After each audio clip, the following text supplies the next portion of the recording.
நம்ம எல்லோருக்குமே வாழ்க்கையில எந்த கஷ்டமும் இல்லாம, எப்பவுமே ரொம்ப சந்தோஷமா வாழணும்னு ஒரு ஆசை இருக்கும் இல்லையா? உங்கள தான் நான் நேரடியா கேட்கிறேன். கண்டிப்பா. அது ரொம்ப இயல்பான ஒரு மனித ஆசை தானே! ஆமா. இப்போ இந்த நிமிஷத்துல உங்க வாழ்க்கையில எந்த பிரச்சனையும் வேண்டாம். எல்லாமே ரொம்ப சீரா இருக்கணும்னு தானே நீங்க நெனைக்கிறீங்க. ஆனா ஒரு துர்நாற்றம் வீசும் சேர் இல்லாம, ஒரு அழகான வாசனையான தாமரை வளரவே முடியாதுன்னு நான் சொன்னா உங்களால நம்ப முடியுதா? அதாவது சேர் அப்படிங்கிறது இங்க துன்பம். இல்லையா? கரெக்ட். துன்பம் அப்படிங்கிற ஒரு சேர் இல்லாம, மகிழ்ச்சி அப்படிங்கிற ஒரு பூ மலரவே முடியாது அப்படிங்கிறது தான் இன்னைக்கு நம்ம பார்க்க போற இந்த ஆழமான உரையாடலோட மையக்கருத்து. ரொம்ப சுவாரஸ்யமான ஒரு டாபிக் இது. ஆமா, திக் நாட் ஹேண்ட் எழுதிய "நோ மட் நோ லோட்டஸ்", அதாவது "சேர் இல்லாமல் தாமரை இல்ல" அப்படிங்கிற அற்புதமான புத்தகத்தை தான் இன்னைக்கு நாம ரொம்ப விரிவாக அலச போறோம். ஆனா எனக்கு என்ன தோணுதுன்னா, இந்த தலைப்பே ஒரு பெரிய முரண்பாடாக இருக்கே. இது உண்மையில எப்படி சாத்தியம்? பாத்தீங்கன்னா, இது வெறும் முரண்பாடு கிடையாது. இதுதான் இயற்கையோட மிக அடிப்படையான விதி அப்படின்னு சொல்லலாம். ஓ, இயற்கையோட விதியா? எப்படி சொல்றீங்க? இப்போ ஒரு தாமரை மலர நீங்க கற்பனை செய்து பாருங்களேன். அத உங்க வீட்டு வரவேற்பறையில இருக்கிற ஒரு பளபளப்பான சலவைக்கல் தரையிலோ அல்லது ஒரு பளிங்கு தரையிலோ உங்களால வளர்க்க முடியுமா? கண்டிப்பா முடியாது. அதுக்கு தண்ணியும் சேரும் வேணுமே. கரெக்ட். அது வளரணும்னா அதுக்கு ஒரு இருண்ட, அழுகிய, நாற்றம் வீசக்கூடிய சேறு அவசியம் தேவைப்படுது. இந்த சேருக்கும் தாமரைக்கும் உள்ள உறவு பாத்தீங்கன்னா, ஏதோ ஒரு இயந்திரத்தனமான உறவு கிடையாது. பின்ன அது என்ன வகையான உறவுன்னு சொல்றீங்க? அது ஒரு உயிரியல் ரீதியான, அதாவது ஆர்கானிக் மற்றும் பிரிக்க முடியாத ஒரு உறவு. நமது வாழ்க்கையும் அப்படிதான் இருக்கு. ஓ! அப்போ துன்பம் அப்படிங்கிறது ஒரு உரம் மாதிரி செயல்படுதா? ஆமா, மிக சரியா சொன்னீங்க.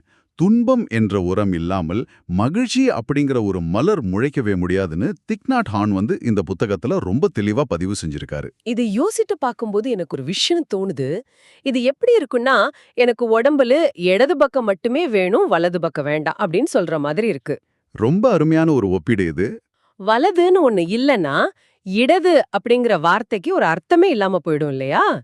இருட்டுன்னு ஒண்ணு இருந்தா தான் வெளிச்சத்துக்கு மதிப்பு அப்படிங்கிறது எனக்கு நல்லாவே புரியுது. கண்டிப்பா அதுதான் உண்மை. ஆனாலும் நம்ம நடைமுறை வாழ்க்கையில பாத்தீங்கன்னா, நாம துன்பத்த ஒரு எதிரியா தானே பாக்குறோம். எப்படா இதுலேருந்து தப்பிப்போம், இது எப்படியாவது ஒழித்து கட்டணும் அப்படின்னு நினைக்கிற ஒரு விஷயமாகத்தானே நம்ம அணுகுறோம். அதுதான் நம்மளோட மிகப்பெரிய பிரச்சனைனே சொல்லலாம். வலிய நாம எப்பவுமே ஒரு எதிரியாவே பார்க்க பழகிட்டோம். இத கொஞ்சம் பரந்த கண்ணோட்டத்துல இயற்கையோட பொருத்தி பாருங்களேன். சரி, சொல்லுங்க. இப்போ ரொம்ப கடுமையான குளிர்காலம்னு வச்சுக்குவோம். உங்ககிட்ட சரியான குளிர்கால உடைகள் இல்ல அப்படின்னா, அந்த குளிர் உங்கள ரொம்ப நடுங்க வைக்கும். அது உங்களுக்கு ஒரு மிகப்பெரிய துன்பம். ஆமா, உடம்பு நடுங்கும் போது அது ரொம்ப கஷ்டமான ஒரு அனுபவம் தான். ஆனா, அதே குளிர்ல நீங்க தகுந்த வெதுவெதுப்பான உடைகள போட்டுக்கிட்டு ஒரு நடைப்பயிற்சி போறீங்கன்னு வைங்க. அப்போ அந்த குளிர்ந்த காற்று உங்க முகத்துல படுறது ஒரு அற்புதமான புத்துணர்ச்சியா, ஒரு மகிழ்ச்சியா மாறும் இல்லையா? ஓ, ஆமா, அது ஒரு நல்ல அனுபவமா இருக்கும். இப்போ பாத்தீங்கன்னா, குளிர் அப்படிங்கிறது ஒண்ணுதான். அது துன்பமா அல்லது மகிழ்ச்சியா அப்படிங்கிறத தீர்மானிக்கிறது, நாம அதை எப்படி எதிர்கொள்றோம் அப்படிங்கிற நம்மளோட தயாரிப்பு நிலை தான். துன்பமும் இது போல ஒரு வகையான அனுபவமே அப்படின்னு புத்தகம் சொல்லுது. அதாவது வலி அப்படிங்கிறது ஒரு நிலையான விஷயம் கிடையாது. அது நம்மளோட அனுபவத்தையும், நம்ம ஏத்துக்கிற தன்மையும் பொறுத்து மாறக்கூடியதுன்னு சொல்றீங்க. ஆமா, எக்ஸாக்ட்லி. ஆனா எனக்கு இங்க ஒரு பெரிய சந்தேகம் வருது. இப்போ நம்ம ஆன்மீக வழிகாட்டிகள, குறிப்பா புத்தரை எடுத்துக்கிட்டோம்னா, அவர் ஒரு மரத்தடியில ஞானம் பெற்றார்ன்னு நம்ம படிக்கிறோம் இல்லையா? ஆமா, அதுதான் வரலாறு. எனக்கு என்ன தோணுதுன்னா, ஞானம் பெற்ற பிறகு அவருக்கு எந்த துன்பமுமே இருந்திருக்காது. அவர் எப்பவுமே ஒரு புன்னகையோட, எந்த கவலையும் இல்லாம காத்துல மிதக்கிற மாரி வாழ்ந்திருப்பாருன்னு தானே நம்ம எல்லாரும் நம்புறோம். அவருக்கு எங்க சேர் இருக்க போகுது? அ இதுதான் பலரும் ஆன்மீகம் பத்தி வச்சிருக்கிற மிக தவறான ஒரு கற்பனையான பிம்பம் அப்படின்னு சொல்லலாம். திக் நாட் ஹான் இந்த புத்தகத்துல அந்த பிம்பத்தை தான் முழுமையா உடைக்கிறாரு. ஓ, அப்படியா? புத்தருக்கும் கஷ்டங்கள் இருந்ததா என்ன? கண்டிப்பா. புத்தரும் ஒரு மனிதராகத்தான் பிறந்தாரு. அவர் ஒன்றும் உணர்ச்சியற்ற ஒரு கல்லாலானவர் கிடையாது இல்லையா? புத்தருக்கும் சாதாரண மனிதர்களைப் போல உடல் ரீதியான வலிகள் எல்லாமே இருந்திருக்கு. நிஜமாவா? எனக்கு இது கொஞ்சம் ஆச்சரியமா இருக்கு. ஆமா, அவருக்கு மூட்டு வலி இருந்ததா வரலாற்று குறிப்புகள் எல்லாம் சொல்லுது. சில நேரங்கள்ல ரொம்ப கடுமையான தலைவலி வந்திருக்கு. அது மட்டும் இல்லாம தவறான உணவால பலமுறை வயிற்று உபாதைகள் கூட அவருக்கு வந்திருக்கு. உடம்பு வலிகள் சரி, ஆனா மனதளவுல அவர் எப்படி இருந்தாரு? ஒரு நிமிஷம், புத்தரும் அழுதாரா? ஒரு மாணவனோட இறப்பிற்காக அவர் துன்பப்பட்டார் அப்படிங்கிறது எனக்கு உண்மையிலே ரொம்ப ரொம்ப ஆச்சரியமா இருக்கு. ஏன்னா நம்ம அவரை ஒரு கடவுள் நிலைக்கு கொண்டு போயிட்டோம். ஆமா, ஞானம் பெற்ற ஒருத்தரால எப்படி இப்படி சாதாரண மனுஷன் மாதிரி உணர்ச்சி வசப்பட முடியும்னு எனக்கு புரியலையே. தனக்கு ரொம்ப நெருக்கமான ஒருத்தர் இறக்கும்போது எப்படி ஒருவரால துன்பப்படாம இருக்க முடியும் சொல்லுங்க? வலி அப்படிங்கிறது உயிருள்ள எல்லா ஜீவராசிகளுக்கும் பொதுவான ஒரு விஷயம்தான். அப்போ அவருக்கும் நமக்கும் என்னதான் வித்தியாசம்? புத்தருக்கும் நமக்கும் உள்ள வித்தியாசம் அவர் வலியை எப்படி எதிர்கொண்டார் அப்படிங்கிற அந்த விதத்துல தான் இருக்கு. புத்தருக்கு அந்த துன்பத்தை எப்படி கையாளணும் அப்படிங்கிற கலை தெரிஞ்சிருந்தது. ஓ, அவர் வலியை ஏத்துக்கிட்டாரா? ஆமா, துன்பம் அப்படிங்கிறது தவிர்க்க முடியாத ஒண்ணு அப்படிங்கறத அவர் முழுமையா ஏத்துக்கிட்டார். அந்த ஏற்புத்தன்மை அவர்கிட்ட இருந்ததால அவர் அந்த வலியை பார்த்து பயப்படல, அதிலிருந்து அவர் ஓடி ஒளியல. அதனால அவர் அந்த துன்பத்தோட வீரியத்தை ரொம்பவே குறைச்சுக்கிட்டார். அப்படி என்றால் துன்பம் அப்படிங்கிறது இயற்கையான ஒண்ணு, அது ஞானிகளுக்கும் கூட கண்டிப்பா வரும் அப்படின்னா, சாதாரண மனிதர்களான நாம ஏன் அதை கண்டு இவ்ளோ தூரம் பயப்படுறோம்? நாம ஏன் எப்பவுமே துன்பம் வந்தாலே முகம் சுளிக்கிறோம்? ஏன்னா அந்த வலியை எப்படி எதிர்கொள்வது, எப்படி அந்த வலியோடையே உட்கார்ந்து அதை கவனிக்கிறது அப்படின்னு நமக்கு யாருமே சொல்லிக் கொடுக்கல. ஆமா, சின்ன வயசுல இருந்தே வலி வந்தா அழாதன்னு தானே சொல்லி வளர்க்கறாங்க. கரெக்ட். இந்த நவீன உலகத்துல நம்ம எல்லாரையும் பிடிச்சிருக்கிற ஒரு பெரிய வியாதி என்னன்னா, நம்மளோட மனவலியை மூடி மறைக்க நம்ம பயன்படுத்துற நுகர்வு கலாச்சாரம், அதாவது கன்சூமர் கல்ச்சர், மற்றும் நம்மள நாமே திசை திருப்புற உத்திகள் தான். திசை திருப்புற உத்திகளா? அத கொஞ்சம் விளக்கமா சொல்ல முடியுமா? இப்போ இத கொஞ்சம் உற்று நோக்கி பாருங்களேன். உங்களுக்குள்ள ஒரு சின்ன கவலையோ அல்லது ஒரு தனிமையோ இல்ல ஒரு ஏமாற்றமோ வருதுன்னா நீங்க உடனே என்ன செய்றீங்க? நான் உடனே டிவிய ஆன் பண்ணுவேன், இல்லனா மொபைல் போனை எடுத்துக்கிட்டு சமூக வலைத்தளங்கள்ல சும்மா ஸ்க்ரோல் பண்ண ஆரம்பிச்சிருவேன். அதுதான். சில சமயங்கள்ல நமக்கு பசியே இல்லாட்டி கூட ஃப்ரிட்ஜை திறந்து எதையாவது எடுத்து சாப்பிடுவோம் இல்லையா? இது எல்லாமே அந்த வலியை நம்ம உணர்வதிலிருந்து தப்பிக்கிறதுக்கான வழிகள் தான். நீங்க இத சொல்லும்போது எனக்கு என்ன தோணுதுன்னா, இது எனக்கு நானே பலமுறை செய்துகிட்ட ஒரு ஏமாற்று வேலை மாதிரி தெரியுது. மனசு சரியில்லாத போது ஒரு ஐஸ்கிரீம் சாப்பிட்டாலோ அல்லது மணிக்கணக்கா நெட்ஃபிளிக்ஸ் பார்த்தாலோ அந்த பிரச்சனை சரியாகிடும்னு எனக்கு நானே சொல்லிக்கிட்டு மனசு தேத்திக்குவேன். ஆனா உண்மையில அது பிரச்சனையே சால்வ் பண்ணாது. ஆமா, இப்ப யோசிச்சா இது எப்படி இருக்குன்னா, ஒரு காயத்துல இருக்கிற அழுக்க சுத்தப்படுத்தாம அது மேல ஒரு பேண்டைட ஒட்டி மறைக்கிற மாதிரி இருக்கு. வெளிய பார்க்க காயம் மறைஞ்ச மாதிரி தெரியும், ஆனா உள்ள அந்த தொற்று, அதாவது இன்ஃபெக்ஷன் அதிகமாகிறதா இருக்கும் இல்லையா? நீங்க சொன்ன அந்த பேண்டேட் ஒப்பீடு மிக மிக துல்லியமான ஒண்ணு. அந்த திசை திருப்பல்கள் வலியை எப்பவுமே குணப்படுத்துறது கிடையாது. மாறா வலிய கொஞ்ச நேரத்துக்கு மறத்து போக செய்யுது, அவ்வளவுதான். உள்ள காயம் பெரிதாகிட்டே தான் இருக்கும்னு சொல்றீங்க. கண்டிப்பா. இத விளக்குறதுக்கு திக் நாட் ஹேன் காட்டுல வாழற விலங்குகளோட உதாரணத்தை கையாள்றாரு. ஒரு விலங்குக்கு காட்டுல அடிபட்டுருச்சுன்னா அது என்ன செய்யும் தெரியுமா? அது என்ன செய்யும்? அது உடனே உணவு தேடி ஓடாது, இல்ல வேற விலங்குகளோட போய் பழகிட்டு இருக்காது. அது ஒரு அமைதியான இடத்த தேடி போய் எந்த வேலையும் செய்யாம அப்படியே சுருண்டு படுத்து ஓய்வெடுக்கும். ஓ, தன்னைத்தானே குணப்படுத்திக்கிறதுக்காக அப்படி செய்யுதா? ஆமா. அதுக்கு எப்படி தன்னைத்தானே குணப்படுத்திக்கிறது அப்படிங்கிற தொன்மையான உள்ளுணர்வு, அதாவது ஆன்செஸ்ட்ரல் நாலெட்ஜ் இயற்கையாவே தெரியும். உடலுக்கும் மனசுக்கும் ஓய்வு கொடுக்கறது தான் குணப்படுத்துதலோட முதல் படி அப்படிங்கிற அந்த அறிவை மனிதர்களான நாம இப்போ முற்றிலும் இழந்துட்டோம். ஏன்னா நம்ம எப்பவுமே பிஸியா எதையாவது செய்து கொண்டே இருக்கணும்னு நினைக்கிறோம். விலங்குகளுக்கு இருக்கிற அந்த நிறுத்தி ஓய்வெடுக்கும் உள்ளுணர்வு நமக்கு இல்லாம போயிடுச்சு அப்படிங்கிறது ரொம்ப வேதனையான ஒரு உண்மைதான். ஆமா, நாம எப்பவுமே ஓடிக்கிட்டே இருக்கிறோம். நான் இப்போ ஒரு விஷயத்தை யோசிக்கிறேன். இந்த நெட்ஃபிளிக்ஸ், சோஷியல் மீடியா எல்லாமே அந்த வலிய மறைக்கிற பேண்டேட் அப்படின்னா, வலிய மறைக்காம நேருக்கு நேர் சந்திக்க நம்ம உண்மையிலே என்னதான் செய்யணும்? துன்பம் வரும்போது அதை கண்டு ஓடாம, அது ஒரு எதிரியா பார்க்காம, ஒரு தாய் எப்படி தன் அழுங்குழந்தைய தூக்கி அரவணைப்பாளோ அப்படி நமது வலிய நாம கனிவோடு அரவணைக்கணும்னு திக் நாட் ஹேன் சொல்றாரு. வலிய அரவணைக்கணுமா? ஆமா. உங்க கோவமோ சோகமோ எதுவா இருந்தாலும் அது உங்களுடைய குழந்தை மாதிரி. மூச்சை மெதுவா உள்ளிழுத்து, ஹலோ என் வலியே, நீ இங்க இருக்கிறாயின்னு எனக்கு தெரியும், உன்னை நான் பாத்துக்கிறேன் அப்படின்னு சொல்லி அதனை முழுமையா ஏத்துக்கணும். ஒரு நிமிஷம், இதை நான் கொஞ்சம் ஆழமா புரிஞ்சிக்க விரும்புறேன். அதாவது எனக்கு பயங்கரமான கோபமோ அல்லது ஆழமான கவலையோ வரும்போது அதை அப்படியே உட்கார்ந்து ரசிக்க சொல்றீங்களா? ரசிக்க சொல்லலையே. இல்ல, இப்போ வா கோபமே, வா கவலையே அப்படின்னு வரவேற்பதெல்லாம் புத்தகத்துல படிக்க ரொம்ப நல்லா இருக்கலாம்.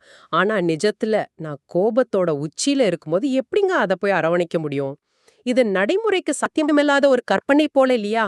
நீங்க கேக்குறது மிக யதார்த்தமான ஒரு கேள்விதான். பலரும் இந்த இடத்துல தான் ரொம்ப குழம்புறாங்க. புத்தகம் உங்களை வலியை ரசிக்க சொல்லவே இல்ல, வலியில் இன்பம் காண சொல்ல. பின்ன வேற என்ன செய்ய சொல்றாங்க? மாறா அதிலேந்து தப்பி ஓடாம அதை நேருக்கு நேர் எதிர்கொள்ள சொல்லுது. இதுக்கு தான் மைண்ட்ஃபுல்னஸ் அப்படிங்கிற ஒரு ஆழமான கவன நிலை நமக்கு தேவைப்படுது. ஓ, மைண்ட்ஃபுல்னஸ். இது எப்படி வேலை செய்யுதுன்னு கொஞ்சம் விளக்கமா சொல்றீங்களா? இத கொஞ்சம் உளவியல் ரீதியா பார்ப்போம். ஒரு தாய் அழும் குழந்தைய தூக்கி வச்சுக்கும் போது அங்க என்ன நடக்குது? குழந்தை உடனே அழுகையை நிறுத்திடுமா? கிடையாது.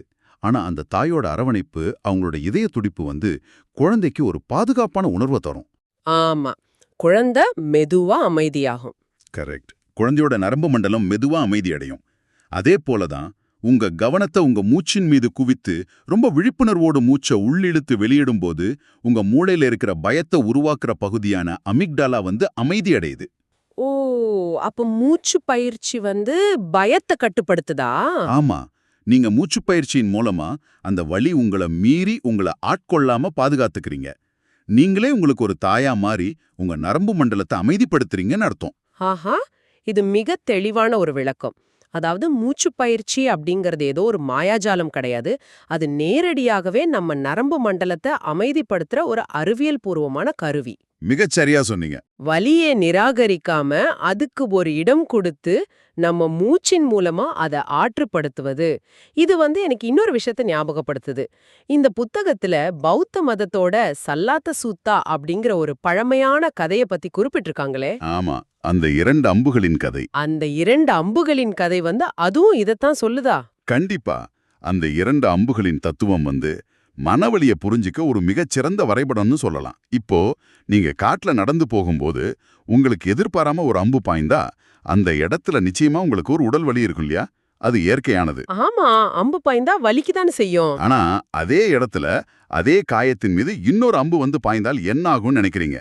வலி 2 மடங்கு ஆகாது, மாறா 10 அல்லது 100 மடங்கு அதிகரிக்கும்னு புத்தர் கூறுறாரு. ஓ, 2 அம்பு பாய்ந்தா வலி ரொம்ப அதிகமாகும். இதுல முதல் அம்பு என்ன, இரண்டாவது அம்பு என்ன? இதுல முதல் அம்பு அப்படிங்கிறது வாழ்க்கையில நடக்கிற தவிர்க்க முடியாத நிகழ்வுகள். ஒரு விபத்து, ஒரு வேலை இழப்பு அல்லது நாம் நேசிக்கும் ஒருவரோட இறப்பு. இது எல்லாமே நமக்கு வலியை தரும். இதை யாராலையும் தவிர்க்க முடியாது. நான் இத கொஞ்சம் என் வாழ்க்கையோட பொருத்தி பார்க்கறேன். இப்ப எனக்கு வேலையில ஒரு பெரிய பின்னடைவு ஏற்படுதுன்னா அதுதான் முதல் அம்பு. அதனால வர்ற வருத்தம் ரொம்ப நியாயமானதுதான். ஆமா, அது இயற்கை. அப்படி என்றால் அந்த இரண்டாவது அம்பு அப்படிங்கிறது நான் எதற்கும் லாயக்கில்ல, என் வாழ்க்கை அவ்வளவுதான், நான் ஒரு தோல்வியாளன்னு எனக்கு நானே சொல்லிக் கொள்கிற அந்த எதிர்மறையான கதைகள் தானே. இந்த சுய பச்சாதாபம் தான் என்ன சித்திரவதை செய்யுது. இல்லையா? மிக துல்லியமாக புரிஞ்சுக்கிட்டீங்க. நாமே நம் மனதால் உருவாக்கிக் கொள்ளும் தேவையற்ற பயம், கவலை, கோபம் மற்றும் எதிர்மறை எண்ணங்கள் தான் அந்த இரண்டாவது அம்பு. ஓ, அப்ப முதல் அம்பு வெளியிலிருந்து வருது. ஆமா, உண்மையான வலியை விட இந்த கற்பனையான பயமும் கோபமும் தான் நம்மள அதிகம் சித்திரவதை செய்யுது. முதல் அம்பு புறத்திலிருந்து வருது, ஆனா இரண்டாவது அம்பை நாம தான் எடுத்து நமக்கே குத்திக் கொள்கிறோம். கேட்கும்போதே இது நம்ம எல்லாரோட கதையாகவும் தான் இருக்கு. இப்போதே இத கேட்டுக்கொண்டிருக்கும் உங்களை நீங்க கொஞ்சம் யோசித்து பாருங்க. இன்னைக்கு காலையில உங்களுக்கு நடந்த ஒரு சின்ன கசப்பான அனுபவத்தை நாள் முழுக்க உங்க மனசுக்குள்ள ஓட்டி ஓட்டி நீங்களே எத்தனை முறை உங்களுடைய 2வது அம்பால் குத்தி கொண்டீர்கள்? ஆமா, நம்ம எல்லாருமே இதை தினசரி செஞ்சுக்கிட்டு தான் இருக்கோம். இது ஏன் நடக்குது? நாமே ஏன் நம்மளை எப்படி சித்திரவதை செய்து கொள்கிறோம்? இந்த இரண்டாவது அம்பு வர்றதுக்கு முக்கிய காரணமே நம்மளோட பிடிவாதமான எண்ணங்கள் தான். மகிழ்ச்சி அப்படிங்கிறது இப்படிதான் இருக்கணும்னு நாம சில கடினமான அளவுகோல்களை, அதாவது கண்டிஷன்ஸை வச்சிருக்கோம். ஓ, நீங்க சொல்றது இந்த நிபந்தனைகள் பத்தியா? ஆமா, ஒரு குறிப்பிட்ட வேலை கிடைச்சாதான் நான் மகிழ்ச்சியா இருப்பேன், பேங்க்ல எவ்வளவு பணம் இருந்தாதான் மகிழ்ச்சி, இப்படிப்பட்ட ஒரு வாழ்க்கை துணை அமைஞ்சாதான் நான் சந்தோஷமா இருப்பேன்னு நம்மளே ஒரு ரூல்ஸ் போட்டு வச்சிருக்கோம். ஆமா, நம்ம நிபந்தனைகள் தான் நம்ம கஷ்டத்துக்கு காரணம். இதை விளக்க புத்தகத்துல ஒரு அற்புதமான கதையை ஆசிரியர் கூறுறாரு. ஒரு விவசாயி தங்கிட்ட இருந்த பசுக்களை தொலைச்சிட்டு ரொம்ப சோகமா அழுது கொண்டே புத்தர்கிட்ட என் பசுக்களை யாரோ திருடிட்டாங்க, நான் இனி எப்படி வாழ்வேன்னு புலம்புறான். ஓ, அந்த விவசாயிக்கு அந்த பசுகள் தான் உலகமா? ஆமா, அந்த பசுக்கள் தான் அவனோட முழு உலகமாவே இருந்தது. அந்த விவசாயி தன் முழு வாழ்க்கையும் தன் அடையாளத்தையும் அந்த பசுக்களின் மீது தான் வச்சிருந்தான் இல்லையா? பசுக்கள் போனா அவன் வாழ்க்கையே போச்சு அப்படிங்கறது அவனுடைய பெரிய பிடிவாதம். கரெக்ட். அந்த விவசாயி புலம்பிச் சென்ற பிறகு புத்தர் தனது சீடர்களை பார்த்து ஒரு ஆழமான வாக்கியத்தை சொல்றாரு. நீங்க மிகவும் அதிர்ஷ்டசாலிகள், ஏன்னா தொலைத்து விடுவதற்கு உங்களிடம் எந்த பசுக்களும் இல்லை அப்படின்னு சொல்றாரு. வாவ், தொலைத்து விடுவதற்கு உங்களிடம் எந்த பசுக்களும் இல்லை. இது ரொம்ப ஆழமான சிந்தனை. இதோட அர்த்தம் என்னன்னா, நம்ம பல கற்பனையான பசுக்களை ரொம்ப இறுக்கி பிடிச்சுக்கிட்டு இருக்கோம். பதவி, பணம், சமூக அந்தஸ்து, ஒரு குறிப்பிட்ட வாழ்க்கை முறை, இதெல்லாமே நம்மளோட பசுக்கள் தான். இந்த பசுக்கள் இருந்தா தான் நான் சந்தோஷமா இருப்பேன்னு நம்ம நம்புறோம். ஆமா, அந்த பசுக்களை விடுவிப்பதில், அதாவது லெட்டிங் கோ பண்ணுவதுல தான் உண்மையான சுதந்திரமே இருக்கு. நாமே உருவாக்கிய அந்த நிபந்தனைகளை நாம விட்டுட்டோம்னா இரண்டாவது அம்பு நம்மள தாக்கவே தாக்காது. தொலைத்து விடுவதற்கு உங்களிடம் எந்த பசுக்களும் இல்லை அப்படிங்கிறது ஒரு மிகப்பெரிய விடுதலையை கொடுக்கும் சிந்தனையா இருக்கு. இப்போ இத கேக்குற உங்களிடம் நான் ஒரு கேள்வி கேக்குறேன். கண்டிப்பா கேளுங்க. உங்க வாழ்க்கையில நீங்க ரொம்ப இறுக்கி பிடிச்சுக்கிட்டு இருக்கிற அந்த பசு எது? உங்க பதவியா? மற்றவர்கள் உங்கள பத்தி என்ன நினைப்பாங்க அப்படிங்கிற பிம்பமா? இத கொஞ்சம் யோசிச்சு பாருங்க. சரி, இப்போ இந்த ரெண்டாவது அம்பை தவிர்க்க நாம ஆழமாக உற்று நோக்க வேண்டும்னு ஆசிரியர் சொல்றாரு. இதை எப்படி செய்வது? நம்முடைய பயத்தையும் கோபத்தையும் மேலோட்டமா பார்க்காம அதோட வேர்களை தேடி பார்ப்பது தான் ஆழமாக உற்று நோக்குதல்னு சொல்றோம். நீங்க உங்க கவலைய அல்லது கோபத்தை ஆழமா பாத்தீங்கன்னா ஒரு பெரிய உண்மை உங்களுக்கு புரியும். என்ன உண்மை அது? அந்த வலி உங்களுடையது மட்டுமே கிடையாது. பல தலைமுறைகளாக தீர்க்கப்படாம உங்களுடைய பெற்றோர்கள், அவர்களுக்கு முன் வாழ்ந்த முன்னோர்கள் என பலரிடமிருந்து மரபணு மூலமாகவும், அதாவது எபிஜெனட்டிக்ஸ் மூலமாகவும், உங்க வளர்ப்பு முறை மூலமாகவும் உங்களுக்கு கடத்தப்பட்ட வலி எது அப்படிங்கறத நீங்க புரிஞ்சுக்கலாம். ஒரு நிமிஷம், என் தாத்தா பாட்டியோட வலி எனக்கும் வருமா? ஒருத்தரோட கோபமோ அல்லது பயமோ எப்படி அடுத்த தலைமுறைக்கு கடத்தப்படும்? இத கொஞ்சம் விரிவா விளக்க முடியுமா? நிச்சயமா. இன்னைக்கு அறிவியல் மற்றும் உளவியல் ரீதியா எபிஜெனடிக்ஸ் மற்றும் தலைமுறை ரீதியான அதிர்ச்சிகள், அதாவது ஜெனரேஷனல் ட்ராமா பத்தி நிறையவே பேசுறாங்க. ஓ, ஜெனரேஷனல் ட்ராமா. உதாரணமா, உங்க தாத்தா ரொம்ப வறுமையான ஒரு சூழ்நிலையில எப்பவுமே ஒரு பயத்தோட வளர்ந்தவர்னு வச்சுக்கோம். ஆமா. அந்த பயம் அவரோட மரபணுக்கள்ல ஒரு பெரிய தாக்கத்தை ஏற்படுத்தும். சரி. மேலும் அந்த பயத்தின் காரணமா அவர் தன் குழந்தைகளை, அதாவது உங்க பெற்றோர்களை ரொம்ப கட்டுப்படுத்தி கண்டிப்போடு வளர்த்திருக்கலாம். உங்க பெற்றோர்கள் அந்த கண்டிப்பை உள்வாங்கி அதே போல ஒரு பதற்றமான சூழல்ல உங்களை வளர்த்திருக்க வாய்ப்பு இருக்கு. ஓ, அப்போ இது ஒரு சங்கிலி தொடர் மாதிரி வருது. எக்ஸாக்ட்லி. ஆக இன்னைக்கு உங்களுக்குள்ள இருக்கிற ஒரு காரணமில்லாத பயமோ அல்லது சின்ன சின்ன விஷயங்களுக்கெல்லாம் வர்ற கோபமோ உங்களிடமிருந்து தொடங்குவது கிடையாது. அது உங்க முன்னோர்களிடமிருந்து சங்கிலி தொடரா வந்துகிட்டு இருக்கு. இத கேட்கும்போது எனக்குள்ள ஒரு பெரிய ஆச்சரியம் தான் எழுகிறது.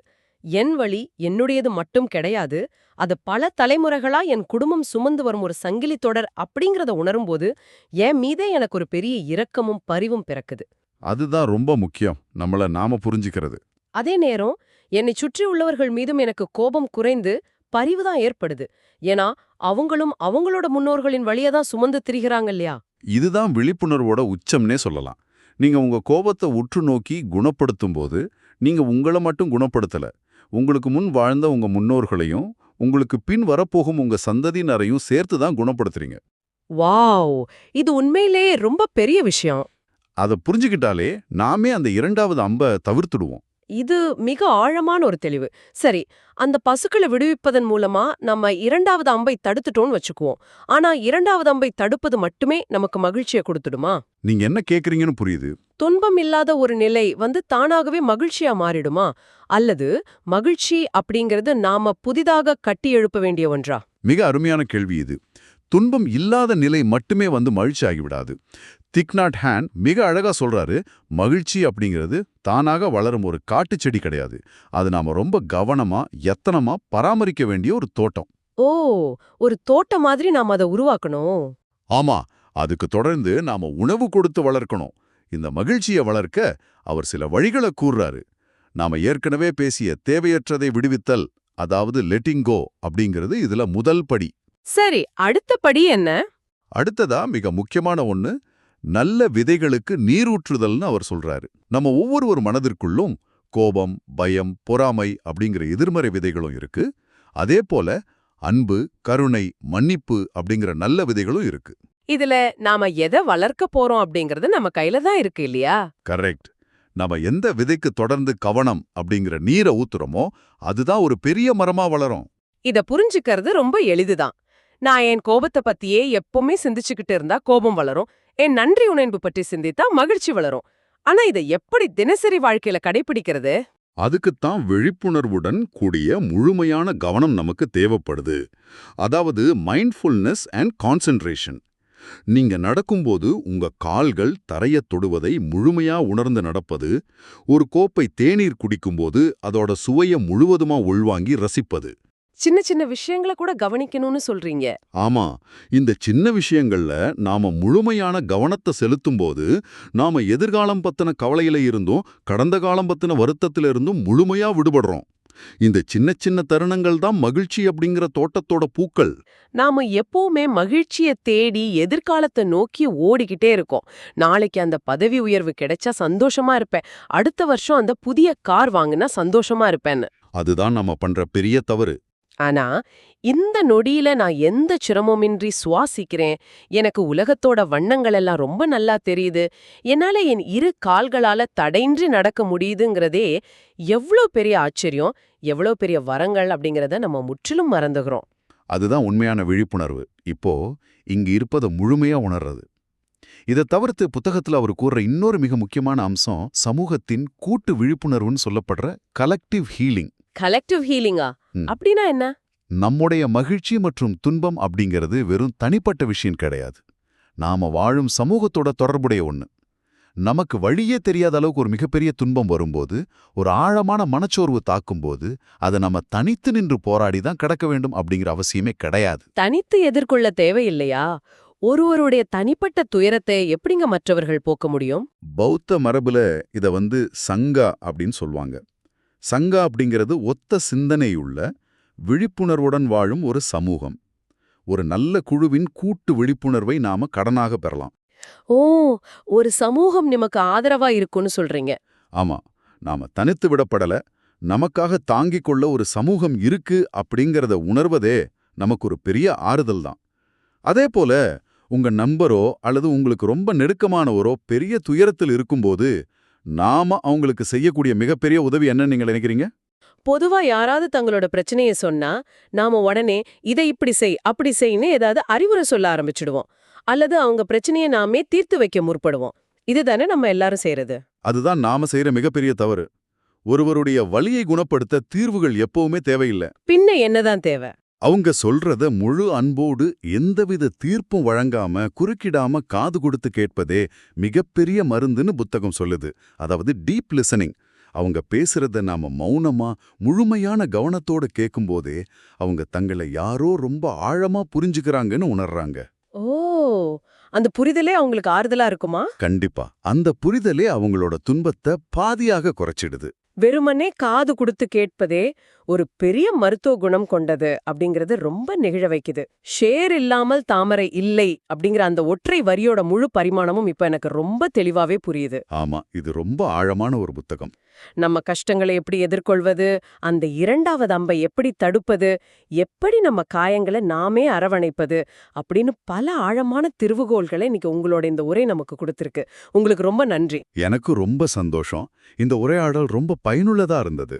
விடை பெறுவதற்கு முன்னாடி இந்த புத்தகத்துல நேரடியா விவாதிக்கப்படாத, ஆனா நாம இதுவரை பேசியதன் தொடர்ச்சியான ஒரு சிந்தனைய இதை தொடர்ந்து கேட்டுக்கொண்டிருக்கும் உங்களிடம் நான் முன்வைக்க விரும்புறேன். இந்த புத்தகம் எங்கு துன்பம் இருக்கிறதோ அங்கு மகிழ்ச்சியும் இருக்கிறதோன்னு ஆணித்தரமா சொல்லுது. அப்படி என்றால் நீங்க சற்று அமைதியா யோசித்து பாருங்க.